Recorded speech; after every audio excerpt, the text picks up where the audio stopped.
हरियाणा की राजनीति में एक लड़के की बड़ी चर्चा है।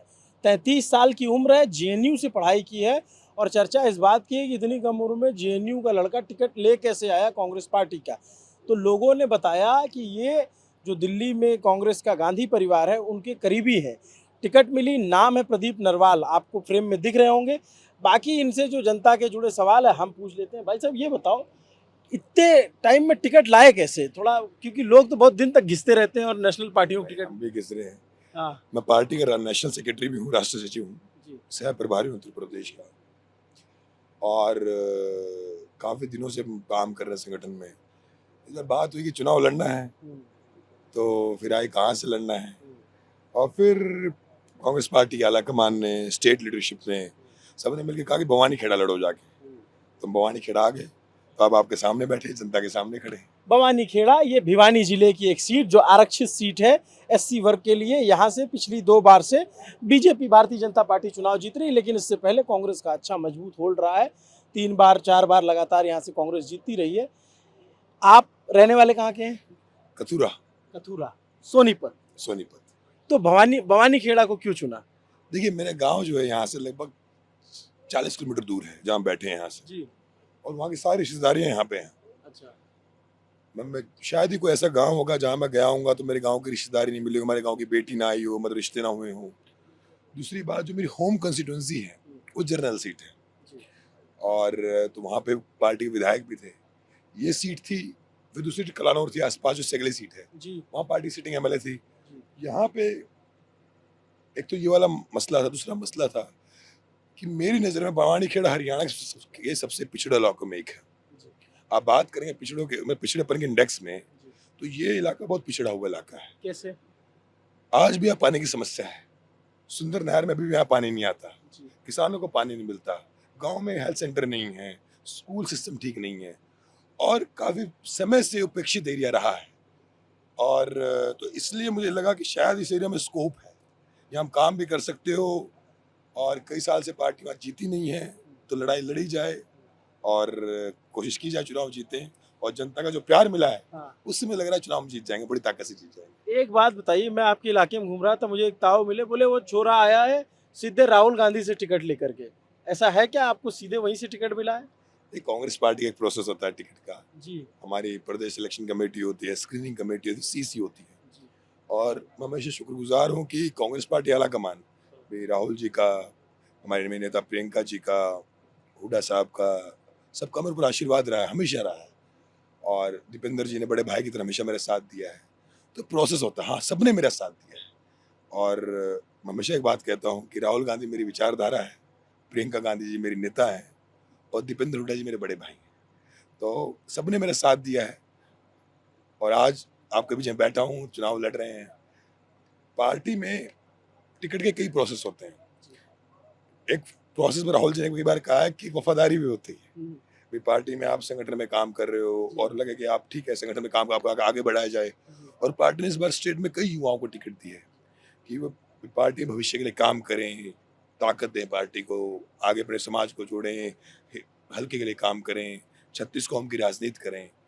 तो उसी नैरेटिव में लोग खड़े हैं, ताकत ले कोशिश कर रहे हैं चुनाव मजबूती से लड़ें। और जो मुझे प्यार मिला इतने कम समय में, आज 11वां दिन है मेरे कैंपेन का, जो प्यार मिला, बेशुमार प्यार मिला है। अच्छा। जनता ने बहुत प्यार दिया। मैं बुजुर्गों ने सिर पे पगड़ियां रखी, अपने गांव का सम्मान रखा, माताओं ने सिर पे हाथ रखा, युवा साथियों चट्टान की तरह मेरे पीछे खड़े हो गए। मुझे लगा ही नहीं कि मैं किसी बाहर के हल्के में खड़ा हूँ, ऐसा लगा मेरा घर है, सालों से यही रह रहा हूँ, और ये लोग मेरे अपने लोग हैं। बहुत प्यार दिया इन हल्के के लोगों ने मुझे। अच्छा, एक कहानी और बताइए कि आप प्रियंका जी के कोर टीम का हिस्सा है क्या? ये क्या कहानी है ये? देखिए, जब प्रियंका गांधी जी उत्तर प्रदेश की राष्ट्रीय प्रभारी थी, महासचिव थी, राष्ट्रीय महासचिव प्रभारी उत्तर प्रदेश रही, तो उस समय उनका मैं सचिव की तरह मैंने काम किया, मैं पार्टी का राष्ट्रीय सचिव था। तो उनके, मेरा सौभाग्य था कि मुझे उनके नीचे सह प्रभारी के रूप में काम करने का मौका मिला। और कई साल मैंने काम किया और हमेशा उनका मुझे आशीर्वाद मिलता रहता है। और मैं सौभाग्यशाली हूँ कि हमेशा उन्होंने एक मेरे सिर पे अपना हाथ रखा, और उनका मेरे जीवन का बहुत बड़ा योगदान है। तो वो सौभाग्य से मिलता है। एक तो बात बताइए कि जैसे आप प्रियंका गांधी के साथ काम करते हैं, राहुल गांधी के साथ भी आप भारत जोड़ो यात्रा में चले, तो जब आपको टिकट मिला, फाइनल हुआ, तो क्या मैसेज मिला राहुल गांधी से या प्रियंका गांधी से? उन्होंने क्या कहा आपसे कि क्या करना है? इस सेंट्रल लीडरशिप से एक ही बात थी, ताकत से चुनाव लड़ो और जीत के आओ। तो वही है कि हम ताकत से लड़ रहे जीत के आए हैं। जब मैं निकला था टिकट लेके, तो हमारी पार्टी का आखिरी दिन टिकट अनाउंस हुआ था नॉमिनेशन वाले दिन। इंटरेस्टिंग बात बताता हूँ आपको। तो मैं दिल्ली गया, तो दीपेंद्र से मेरी बात हुई, सेंट्रल लीडरशिप का मैंने धन्यवाद किया। तो मुझे लगा यार कितने लोग स्वागत करने आएंगे, हल्का भी नया था। हमारे कलानौर आप गए, कलानौर से अगला हल्का पड़ता है। जब मैं खरक, हमारा पहला एंट्री पॉइंट है, जब पहुंचा तो अब यकीन नहीं, मेरे हजारों गाड़ियां खड़ी थी। तो मुझे यकीन हो गया कि इन लोगों ने मुझे अपना लिया है, इन लोगों ने बेटा मान लिया, मुझे गोद ले लिया है। और मैंने भी अपने मन में प्रण लिया है कि इस हल्के के लायक बेटे की तरह काम करूंगा, अपने भवानी खेड़ा को नंबर 1 बनाऊंगा। और हल्के में जाके देखिए, राजनीति में किसी प्रश्न से दूर नहीं भागा हूं आज तक। जब मैं आया तो लोगों ने कहा भारी कैंडिडेट है, और मैंने हमेशा इस बात को माना कि जीवन में मैंने आज तक किसी प्रश्न से भागा नहीं हूँ। मैं जवाब दिया हमेशा, कि सिद्धांतों की राजनीति की है। तो मैंने हमेशा लोगों को कहा कि मैं कथूरा गांव की पैदाइश हूँ, और मैं कभी भी आज यहाँ राजनीति कर अपने गाँव को भी गलत नहीं कहूँगा। मुझे गर्व है, कथूरा मेरी जन्मभूमि है, पर भवानी खेड़ा मेरी कर्म भूमि बनेगी। इस जमीन पे अपने कर्म के नाम पे वोट मांगूंगा। जन्म पे नाम पे वोट मांगना बड़ा आसान है, और लोगों ने बहुत प्यार किया, मुझे अपनाया, और मैं शुक्रगुजार हूँ। शायद कभी लोगों का एहसान नहीं उतार पाऊंगा मैं, पर इनके लिए काम करूंगा सारी उम्र। आपका मुकाबला यहाँ बीजेपी के कपूर वाल्मीकि जी से है, और आपकी ही पार्टी से रामकिशन फौजी यहाँ से पहले विधायक बनते रहे, और फिर वो 2 बार चुनाव हारे। अब की बार निर्दलीय पर्चा भरा, आप लोगों ने बातचीत करके उनको शांत करके बिठाया। उनका समर्थन आपको मिल रहा है? आपकी बीजेपी से आपको डायरेक्ट फाइट लग रही है, या कहीं त्रिकोणीय मुकाबला भी देखते हैं? नहीं, भवानी खेड़ा में लड़ाई साफ है। यहाँ पे लड़ाई कांग्रेस और भाजपा की है। भाजपा ने पहले अपना मुख्यमंत्री बदला, आज से 8 महीने पहले, 3 महीने पहले प्रदेश अध्यक्ष बदला, और अब यहाँ से सिटिंग एमएलए की मंत्री की टिकट बदली। पर भवानी खेड़ा ने एक बात साफ कर दी है कि अब हम भाजपा को बदलेंगे, सरकार को बदलेंगे। तो यहाँ भाजपा बाहर होने जा रही है, कांग्रेस पार्टी यहाँ जीत के आएगी, और हरियाणा में भी सरकार बनेगी साथ ही साथ। और हल्के का हम विकास करेंगे और कोशिश करेंगे भवानी खेड़ा की हरियाणा सरकार में एक बड़ी सेइंग हो, यहाँ सारे काम हो। क्योंकि यहाँ काफी पानी की समस्याएं, कई समस्याएं कभी सालों से यहाँ चल रही हैं, जिसका समाधान होना चाहिए। जैसे आपके बहुत सारे कॉन्स्टिट्यूंसी में आप प्रचार कर रहे हैं, बहुत सारे लोगों से मिल रहे हैं, बहुत सारे लोगों से आप नहीं भी मिल पाएंगे। आपको अगर वो आपको देख रहे हो, आपके विधानसभा के लोग, तो वो ये जानना चाहते हैं कि भाई आप जेएनयू में क्या पढ़े, कहाँ से राजनीति में एंट्री हुई, क्या लगा कि पॉलिटिक्स में आना चाहिए, क्या पढ़ाई करते थे आप जेएनयू में? देखो अभिनव भाई, जब मैं कई लोगों को बोलता हूँ मैं, जी। या मेरे खिलाफ भाजपा ने कई वीडियोस भी चलाई उल्टी सीधी, हाँ। तो हमेशा एक बात बोलता हूँ मैं कि जब मैं यूनिवर्सिटी में गया, तो मेरे इंजीनियरिंग की जो फीस थी, मैं इंजीनियरिंग, जो मैंने पहले इंजीनियरिंग की मैंने, तो मेरे कॉलेज की एक सेमेस्टर की फीस 70,000 रुपये थी। मेरे पिता फौज में फौजी थे, तो जब 4 साल हो गए तो पिता का सारा जीपीएफ निकलवाने के लगे, फीस भरी, जीपीएफ खत्म हो गया सारा। जो सेविंग एक सिपाही कितनी होती, सिपाही हवलदार की, रिटायरमेंट होते हुए सब इंस्पेक्टर बने थे, सीआरपीएफ में थे, वो कितनी तनख्वाह होती है। तो मेरी माँ ने मुझे बोला भी सारे पैसे खत्म है, नौकरी कर। तो मैंने फिर सिविल्स की तैयारी की 3 साल की। मैं थोड़ा अड़ियल किस्म का आदमी हूँ। प्री मेरा क्लियर हुआ तो मेंस मैंने छोड़ दिया, मेंस बीच में छोड़ दिया, पूरा नहीं दिया मैंने मेंस। जीएस 1 2 3 दिया, मेरा राजनीति करें। उस टाइम मैं जीएनयू में आ गया था। खैर उसमें मेरा एसीआईयू में सिलेक्शन हुआ था, आईबी में, सेंट्रल इंटेलिजेंस ऑफिसर। वो नौकरी मैंने छोड़ दी थी, मैं इसको भी नहीं करेंगे, अब छोड़ो यार। फिर जेएनयू में आगे करते करते जेएनयू मेरा एडमिशन हुआ, तो मेरी माँ ने मुझे कहा, मैंने कहा मेरा जेएनयू में एडमिशन हो गया है। तो मेरी माँ ने कहा बेटा अब और पढ़ा नहीं पाएंगे, हमारी हिम्मत नहीं, तेरी इंजीनियरिंग हमारे सारी सेविंग खा गई है, अब हमारी हिम्मत नहीं है। तो मैंने कहा कि जिस विश्वविद्यालय में मेरी दाखिला हुआ है, उसकी फीस एक सेमेस्टर की 185 रुपये है, और क्योंकि मेरे पिता रिटायर हो गए थे, तो उनकी पेंशन, आपको रिकॉर्ड्स भी उठाओगे पता लगेगी, उनकी पेंशन कम थी 20,000 रुपये से उस समय।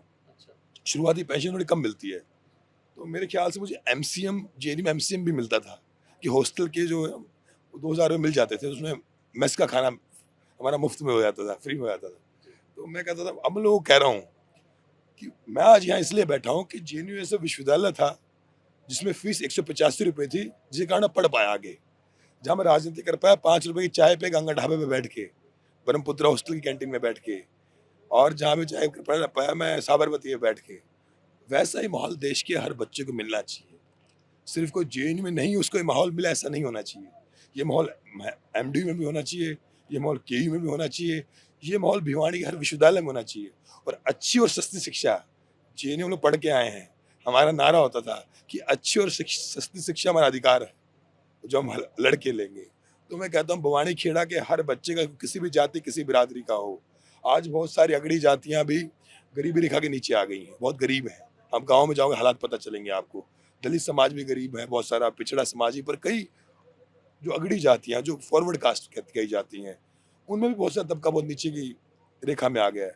तो कोई भी बच्चा सिर्फ इस वजह से वंचित नहीं रहना चाहिए कि उसका परिवार गरीब है और वो पढ़ाई ना कर सके। तो मैंने पूरे हल्के में बात कहा कि गांव का जो इंफ्रास्ट्रक्चर स्कूल्स का बहुत कमजोर है, वहाँ शिक्षा चलो सस्ती है पर अच्छी नहीं है। तो हर गांव में अच्छी शिक्षा, सस्ती शिक्षा मिलनी चाहिए। हर गांव में चिकित्सालय का इंतजाम होना चाहिए, अस्पताल का इंतजाम होना चाहिए, प्राइमरी हेल्थ सेंटर का। क्योंकि हम लोग सरकारें चुनते हैं, इसलिए चुनते हैं कि हर व्यक्ति को, हर गरीब इंसान को, सबको समान अवसर मिले, कोई इसलिए ना मरे कि वो गरीब है और उस अस्पताल ना ले जा सके। तो यही मेरा विचार है। हम लोग भगत सिंह को पढ़ के यहाँ तक पहुंचे, शहीद भगत सिंह को, बाबा साहब अम्बेडकर को पढ़ के यहाँ तक पहुंचे, पंडित जवाहरलाल नेहरू को पढ़ के यहाँ तक पहुंचे हैं। और अगर मानते हैं तो हम उस वीपी सिंह को मानते हैं जिसने ओबीसी के लिए कार्य किया, उस अर्जन सिंह जी को मानते हैं जिन्होंने एक गरीब बच्चों को हक दिया हायर एजुकेशन के अंदर, इंदिरा जी को मानते हैं जिन्होंने गरीबों को जमीन के पट्टे दिए, राजीव जी को मानते हैं जिन्होंने सुनिश्चित किया गरीब के बेटे को पंचायती राज में आरक्षण मिले, पंचायत में आगे बढ़ पाए। यही हम लोग विचारधारा है और ये चाहता हूं ऐसे मेरा हल्का बने। मेरे हल्के में 36 बिरादरी का बेटे बेटी को समान अवसर मिले पढ़ाई का, कोई भी गरीब हो उसको चिकित्सालय का, अस्पताल का समान अवसर मिले। और ऐसे भवानी खेड़ा हम बनाएंगे भविष्य में, ऐसी हम कंस्टिट्यूंसी बनाएंगे कि जहाँ पे सबको समान अवसर मिले। आप जेएनयू में पढ़ रहे थे, शुरू में आपने 1-2 महीने एबीवीपी से भी जुड़ाव रखा, फिर उसके बाद आप अम्बेडकराइज्ड पॉलिटिक्स में आ गए, तो कांग्रेस को क्यों चुना? देखिए बहुत पुराना सवाल हो गया, 7-8 साल हो गए हम पार्टी में हम लोगों को। जब शुरुआत में 2-3 महीने से शुरुआत पता नहीं था क्या है क्या नहीं, हम लोग आ गए, फिर पता चला हमने क्या खामियां, फिर हम बाहर आए, फिर अम्बेडकराइट लेफ्ट मूवमेंट में हम लोग रहे, जन आंदोलनों में रहे, किसानों की आवाज उठाई, मजदूरों की आवाज उठाई, नरेगा वर्करों की आवाज उठाई, सब मूवमेंट में रहे। लेकिन एक समय के बाद मुझे लगा जी। कि राहुल गांधी सही मानने में वो राहुल गांधी नहीं है, वो एक्चुअली बुद्ध का बेटा है, महात्मा बुद्ध का बेटा। वैसे इतिहास खुद को दोहराता है, बुद्ध के बेटे का भी नाम, महात्मा बुद्ध के बेटे का नाम राहुल था। महात्मा बुद्ध खुद क्षत्रिय थे, लेकिन उन्होंने समाज में एक समानता की नींव रखी। क्षत्रिय समाज से आते थे, सबकी बराबरी की बात की, घर बार छोड़ दिया, एक नए समाज के निर्माण की शुरुआत की, सब कुछ छोड़ के एक नया भारत, उस समय नए नया एक ढांचा बनाने चले गए थे। उसी ढांचे पर राहुल जी काम कर रहे हैं। आज राहुल गांधी सिर्फ राजनीतिक लड़ाई नहीं लड़ रहे हैं, वो सामाजिक परिवर्तन की लड़ाई लड़ रहे हैं। मुझे लगता है कि जब कांग्रेस सरकार आएगी, राहुल जी के सपनों का भारत अलग होगा। जो नेहरू जी ने कहा था कि भारत एक खोज, उन्होंने एक डिस्कवरी ऑफ इंडिया लिखा था, उसी तरह राहुल गांधी जी एक नए भारत की खोज में है। वो भारत जिसमें किसानों के लिए न्याय है, जिसमें मजदूरों के लिए न्याय है, जिसमें संवैधानिक बातें होंगी, संविधान का राज होगा। और मैंने उस राहुल जी को देखा है, जिस राहुल जी के अंदर ना सत्ता का कोई लालच है, सिर्फ सामाजिक परिवर्तन का एक विचार है। और इसलिए मैं कहता हूँ, शुरुआत में मैंने कहा था कि राहुल गांधी जी मेरे नेता सिर्फ नहीं है, वो मेरी विचारधारा है। एक बात बताइए, आपके विरोधी जो है एक वीडियो दिखा रहे हैं, जिसमें आप नारा लगा रहे हैं ब्राह्मणवाद से आज़ादी, तो वो वीडियो क्या सही है? और अगर ब्राह्मणवाद से आज़ादी का आप नारा लगा रहे थे, तो उसका आप मतलब क्या है? देखिए, बीजेपी हर तरह के हथकंडे अपनाती है। मैंने वीडियो की शुरुआत में कहा, सारे खड़े हमारे ब्राह्मण समाज के लोग भी हैं, हमारे दादे माए दादा बोलते हैं सबको मैंने कहा कि तोड़ मरोड़ की सारी वीडियो लोगों तक पहुंचाते हैं, उसमें कई बार एडिटिंग भी करते, कई अलग तरह से पेश भी करते हैं। मैंने जीवन में, आप भी जानते हैं, आप भी भली भांति परिचित हैं जेएनयू की राजनीति से, आज की राजनीति से। शायद दिल पे हाथ रख के आप एक बात कहेंगे कि जेएनयू में जो हम जैसे इतने युवा थे, उन्होंने कभी जाति के खिलाफ राजनीति नहीं की, किसी समाज के खिलाफ कभी राजनीति नहीं की। ये आप पुरानी तरह परिचित हैं, हम लोग इंटरव्यू कर रहे हैं पर आप जानते हैं चीजों को। मैं लोगों को समझाया कि जब मैं विश्वविद्यालय से निकला था तो 5 रुपए जेब में नहीं थे। लोग बोले आज काफिला है, मैं काफिला लोग कमाए हैं, भाईचारा कमाया है। लोग बोले इतनी बड़ी बड़ी गाड़ियां हैं, दोस्तों ने दी है, परिवार ने दी, यारों ने दी, जिसे रिश्ते निभाए हैं। परंतु जब यूनिवर्सिटी से निकले थे तो एक पैसा जेब में नहीं था यार। ये सोच के निकले थे कि ऊपर वाले को, प्रकृति को, एक बात मैं प्रकृति को मानता हूँ तो ये सोच के निकले थे कि मैं किसी का गलत नहीं करूंगा, किसी के खिलाफ नहीं बोलूंगा और ना किसी का विरोध करूंगा। किसी समाज का। 36 कौम की राजनीति करूंगा, आपसी भाईचारे की मोहब्बत की राजनीति करूंगा। और डेली मैं बोलता हूँ प्रकृति को, ऊपर वाले को, कि जिस दिन मैं किसी के खिलाफ मन में धारणा पालूं, किसी का गलत करूं, तो उस दिन मुझे मिटा देना, मुझे कोई किसी प्रकार का कोई मुझे मतलब मैं शिकायत नहीं करूंगा। पर जब तक मैं ठीक हूं, तो मुझे अपना अधिकार अपनी हथेली पे चाहिए। ये मैं रोज कोशिश करता हूँ ऊपर वाले से बात करूं। तो भी सिद्धांत की वजह राजनीति की है, तो कभी किसी समाज के हम लोग जा ही नहीं सकते, ना कोई गए हैं। और कोई बवानी खेड़ा हम लोगों ने विश्वास भी कि आज सभी हमारे 36 कौम की भाईचारा था, सब लोग आए, सबने पगड़ी पहनाई। और मैंने हल्के में एक और बात की कि कोई व्यक्ति पगड़ी पहनाता है पूरे हल्के में। देखो, मैंने आज तक भवानी खेड़ा के लिए कुछ नहीं किया है, बात मुझे माननी पड़ेगी। मैं आया सिर्फ चुनाव लड़ने। इन लोगों ने मुझे एक तरफा प्यार दिया है, मैं सिर्फ पगड़ी पहनाई, मुझे प्यार दिया, भाईचारा ने ताकत के साथ मेरे लड़ रहे हैं सब लड़के। चुनाव मैं लड़ रहे, जनता लड़ रही है। तो पगड़ी, ये प्यार, ये मान सम्मान बड़े जिम्मेदारी के साथ आता है। आज देर इसको कायम रखना जरूरी है। तो मैं लोगों को एक बात कह रहा हूँ मुझे रोक के, कि मैं इस पगड़ी का सम्मान रखूंगा, आप लोग मान रखो, और इस पगड़ी के सम्मान को झुकने नहीं देंगे। एक बात बताओ आप कि आप अभी आए चुनाव लड़ने के लिए, आपको नया हल्का मिला, प्रचार कर करके आपकी जो है आवाज़ भी जो है बैठी हुई है, आपने समय दिया जो है ये, क्योंकि हम कोशिश करते हैं कि जो भी कैंडिडेट लड़ रहा है उसके थॉट को हम जनता के सामने रख दें, ताकि जनता तय कर पाए कि भाई हमारा कैंडिडेट हम चुनेंगे कि नहीं चुनेंगे। आप यूथ हो, यंग हो, और पॉलिटिक्स में यूथ यंग लोगों की बहुत ज़रूरत है। मेरा ये पूछना है कि लोग ये कैसे भरोसा करें कि आप भवानी खेड़ा में आज चुनाव लड़ने आए हो, जीत गए तो यहीं रहोगे या हार गए तो यहीं रहोगे? देखिए, ये मेरा चुनाव है, पहली बार विधानसभा चुनाव लड़ रहा हूँ, और ये मेरी कर्म भूमि है। आज मैं यहाँ पे आया तो लाखों लोग, हजारों लोग प्रचार करने आए। हर हल्के से पूछो जी लोग खड़े हैं, हर हल्के में लोग प्रचार करने, आसपास के बहुत लोग आए हुए हैं। पहले बात फैली, आसपास के लोग आ गए बहुत प्रचार करने।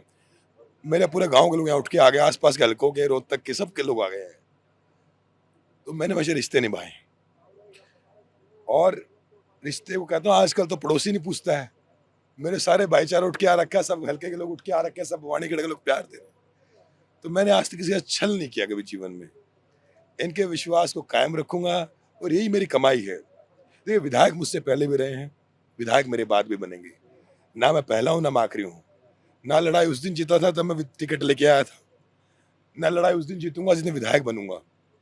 लड़ाई उस दिन जीतूंगा जब 5 साल बाद ये लोग मुझे बोलेंगे, भाई वोट मांगने मत आना, घर बैठ जा, तेरे वोट अपने आप देंगे, तेरे काम पे दम पे देंगे। अगली बार मैं वोट अपने कर्म के नाम पे लूंगा, और मेरा विश्वास है कि वो होगा। इस बार जीतने के बाद भवानी खेड़ा को एक आदर्श विधानसभा बनाएंगे। क्योंकि यहाँ पानी की बहुत बड़ी समस्या है, सुंदर नहरें, पानी नहीं आता है। किसी भी गांव में प्राइमरी हेल्थ सेंटर ठीक से नहीं है, कहीं है तो चल नहीं रहा है, वरना है ही नहीं। यहाँ ढाणियाँ बहुत हैं, यहाँ पे इस क्षेत्र में ढाणियों में काम नहीं हुआ है, स्ट्रीट लाइट्स नहीं है गाँव में। और सबसे बड़ी बात है कि इस विधानसभा में 36 कौम को मजबूत करके, सब भाईचारे को मजबूत करके हरियाणा की सबसे आदर्श विधानसभा बनेगी, और हमारी विधानसभा नंबर 1 भवानी खेड़ा बनेगी। मैं हर प्रत्याशी से सवाल जरूर पूछता हूँ, आपसे पूछ रहा हूँ प्रदीप भाई, कि जब मैं, अगर मान लीजिए कि आप चुनाव जीतते हैं और 5 साल बाद अभिनव आपसे दोबारा मिलते हैं, तो आपके पास ये पानी के मुद्दे को छोड़ करके, आप कह रहे हैं पानी पे काम करेंगे, उसके अलावा कौन से ऐसे 3-4 काम रहेंगे जिसको आप प्रत्यक्ष रूप से दिखा सकोगे कि हाँ, मैंने ये डायग्नोज किया, ये प्रॉब्लम थी, ये मैंने ठीक किया? पानी को छोड़ दिया जाए। पहला काम, जब 5 साल बाद आप और मैं मिलेंगे, तो आप मेरे गांव के स्कूलों में जाना, विधानसभा के। आज मैं कल कलिंगा गांव में गया था, स्कूल के अंदर लोग कहते हैं, हमारे हरियाणा में स्कूल में, हम स्कूल को स्कूल कहते हैं, जी। कि स्कूल में जाड़े जाम रहे हैं, बोले जाड़े जाम है, बाढ़ कर पड़ेंगे। तो जब आप 5 साल बाद आएंगे, तो स्कूलों में किसी भी स्कूल का खस्ता हालत नहीं मिलेगी, सब सुचारू रूप से चलेंगे। और मेरी खुद की कोशिश रहेगी कि शिक्षा सस्ती तो हो, पर सब में अच्छा स्टाफ हो, बच्चों को पढ़ने के लिए कि बड़े शहर ना आना पड़े, एक। नंबर 1। नंबर 2, अस्पताल, कि मेरी विधानसभा में हर गांव में प्राइमरी हेल्थ सेंटर होना चाहिए, और है तो सुचारू रूप से चले। सबको कम से कम जो इमीडिएट इमरजेंसी में जो चीजें मिल चाहिए होती हैं, वो गांव की गांव मिल पाए, उसको आसपास अस्पताल ना ढूंढना पड़े। ये मेरी दूसरी। भवानी खेड़ा की एक बड़ी डिमांड रही है कि बवानी को उपमंडल बनाया जाए, जो बीजेपी के 10 साल में नहीं बनी। उस तरफ के हमारे गांव की मान रही है, जो हौसी बेल्ट में बैठते हैं, और उनको कहना है कि हमारा तहसीलदार यहाँ नहीं बैठता है, तो हम कोशिश करेंगे वहां तहसीलदार बैठे। 3, चौथी हमारी ये है कि पूरे बवानी खेड़ा के अंदर, पानी तो आपने मना कर ही दिया, पूरे बवानी खेड़ा के अंदर जो हमारे इस तरफ के गांव हैं, कलिंगा है, खरक है, चांग है, और जो हमारी पूरी बेल्ट है, इस बेल्ट में और उस बेल्ट में, जो हमारी 2 बेल्ट है एक्चुअली, पूरे विधानसभा 2 बेल्ट में बटी हुई है, उस तरफ हासी वाली बेल्ट है, ये वाली बेल्ट है। इस बेल्ट में पूरा सामंजस्य, और जो रोड की जो लिंकेज है, वो प्रॉपर लिंकेज, अलग से रोड की लिंकेज बनाई जाए, दोनों बेल्ट इनसे ज्वाइन हो पाए। गांव की सड़कें, अभी हमें एक बेल्ट दूसरी बेल्ट में आना पड़ता है, हर बार भिवानी आना पड़ा, भिवानी क्रॉस करना पड़ता है हमें, कि इंटरलिंकिंग भी बनानी पड़ेगी, इंटरलिंक जो रोड है गांव की बनानी पड़ेंगी। और सबसे बड़ी बात कि आप जब अगली बार आओगे, आपको ये बात मिलेगी कि मैं प्रदीप नरवाल गांव गांव जाके, हर गांव में इतने शाम को आप आओगे, बैठ के हम आराम से इंटरव्यू करेंगे, सुबह कर लेंगे, आज बड़ी लेट से मैंने इंटरव्यू करना पड़ा, आपको घर बैठे आप इंटरव्यू दे रहे हो। अगली बार आपको मैं कर्म के नाम पे वोट मांगता मिलूंगा। 5 सबसे बड़ा मुद्दा है कि मैं कर्म के नाम पे वोट मांगू अगली बार। भवानी खेड़ा में से सबसे बड़ा मुद्दा, जो नहर छोड़ दो, पर सबसे बड़ा मुद्दा हमारे तालू जो माइनर है, सुंदर नहर है, इनमें पानी किसानों की बहुत बड़ी समस्या है, और मैं हैरान हूँ कि उसका समाधान नहीं हो पा रहा है। 10 साल से भाजपा सत्ता में है, उसका समाधान आज तक नहीं हो पाया। तो सब समस्याओं का समाधान करेंगे और एक आदर्श विधानसभा बनाएंगे, भवानी खेड़े को आगे बढ़ाएंगे। क्योंकि कई बार क्या होता है कि एक मुद्दा और है, बताना चाहता हूँ आपके माध्यम से, कई बार बीजेपी शासन में रिजर्व कंस्टिट्यूएंसी में काम नहीं हो पाता है, ये बड़ा मुद्दा है। ये सुरक्षित विधानसभा है, ये बात मैं कहना नहीं चाहता, कह देता हूँ कि बीजेपी शासन की कार्यकाल में सुरक्षित विधानसभा को कई बार काम नहीं हो पाता है, क्योंकि विधायक की इतनी ताकत नहीं होती कि वो काम ले सके। कईयों की ताकत होती है, भाई मैं, हमारे खानक है, माइनिंग होती है भवानी खेड़ा में, कई विधायक बनकर सोचते भाई खानक में चले जाएं, माइनिंग के ठेके ले लें, कई बोलते हैं भाई रोडी के ठेके ले लें, कई को बिल्डर बनना बड़े बड़े।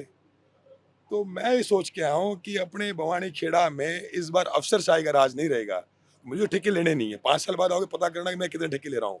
शायद हरियाणा का सबसे गरीब उम्मीदवार इस विधानसभा का मैं, 1 लाख का मैंने वो पैसे दिखाए, 1.5 लाख रुपए किसी से मांग के मैं डाले थे अपने अकाउंट में, वो बोला है 0 बैलेंस में चुनाव मत लड़ना।